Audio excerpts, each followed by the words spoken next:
কিরে, কি অবস্থা তোকে? ভালো আছোস? আলহামদুলিল্লাহ। তোর কি অবস্থা? ভালো আছোস? এই তো আমিও ভালো আছি। তো বন্ধু, তো করে দেখা তো ভালো হইলো।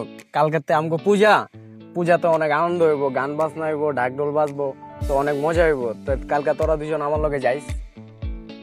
ভাই, তোর আনন্দ আমি সম্মান করি, কিন্তু পূজা তোর এক ধর্মীয় অনুষ্ঠান, ঠিক আছে?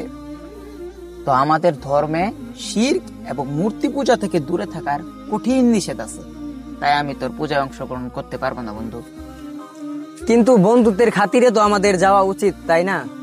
বন্ধুত্বের মধ্যে তো কোনো ধর্মের দেওয়াল থাকা উচিত না। না রে ভাই, বন্ধুত্ব মানে একে অপরকে সম্মান করা, ধর্মে মিশে যাওয়া নয়। যেমন ধর, আমাদের ঈদে কত আনন্দ হয়, কুরবানি হয়, নামাজ হয়, আরো কত আনন্দ হয়। তখন তো হিন্দু ভাইরা ওই সময় আসে না। আমরা কি তখন মন খারাপ করি? না বন্ধু, তোর কথা ঠিক আছে। ঠিক বলছো বন্ধু, আমি তো তোদের ধর্মীয় অনুষ্ঠান ঈদে যাই না, কারণ আমার ধর্মে তোদের মতো নামাজ পড়া বা কোরবানিতে অংশ নেওয়া একদম অনুমতি নেই। তাই আমি যাইতে পারি না রে বন্ধু।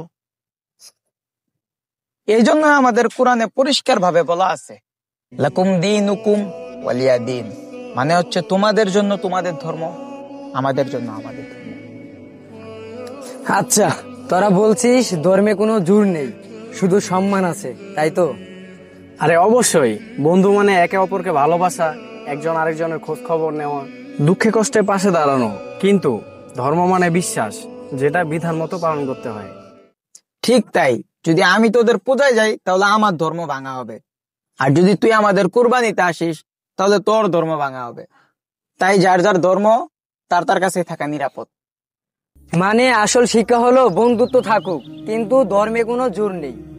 হ্যাঁ ভাই, আমার পূজা আমি করব, তোর ঈদ তুই করবি, কিন্তু আমাদের বন্ধুত্বে কখনো ফাটল ধরবে না। ধর্ম আলাদা হতে পারে, কিন্তু সম্মান সবার জন্য সমান। লাকুম দীনুকুম ওয়ালিয়া দিন। যার যার ধর্ম তার তার কাছে।